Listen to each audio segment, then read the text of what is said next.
Dindoli police station વિસ્તારમાં થયેલ મારામારીના ગુનામાં સંડોવાયેલ આરોપીઓને પકડી પાડી કાયદેસરની કાર્યવાહી કરતી ડિંડોલી પોલીસની ટીમ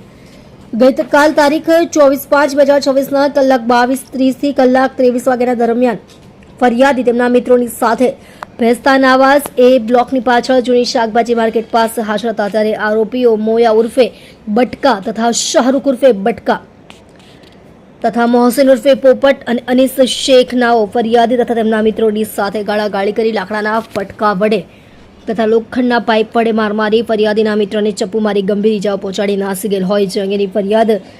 અત્રેના પોલીસ સ્ટેશનમાં આપતા ફરિયાદીની ફરિયાદ હકીકતના આધારે ડિંડોલી પોલીસ સ્ટેશન ખાતે ગુનો રજીસ્ટર્ડ કરવામાં આવેલ. ડિંડોલી પોલીસ સ્ટેશનના police inspector Shri PL Vaghela સાહેબનાઓએ આ ગુનામાં સંડોવાયેલ આરોપીઓને શોધી હસ્તગત કરવા સારું સર્વેલન્સ સ્ક્વોડના police inspector Shri LH Masani તથા બીજા સ્ટાફના માણસોને સૂચના કરતા police inspector Shri LH Masani નાઓના સીધા સુપરવિઝન હેઠળ સર્વેલન્સ સ્ક્વોડના પોલીસ માણસો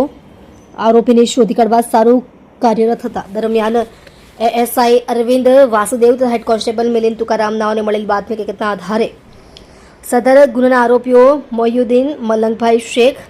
તથા અનીસ ખાન અમજદ ખાન પઠાણને ઝડપી પાડી પ્રશંસનીય કામગીરી કરેલ છે. આપ જોઈ રહ્યા છો ગુજરાતની સૌથી પહેલા ખબર આપતી Surat express news channel director Rajesh મંગલેની સાથે.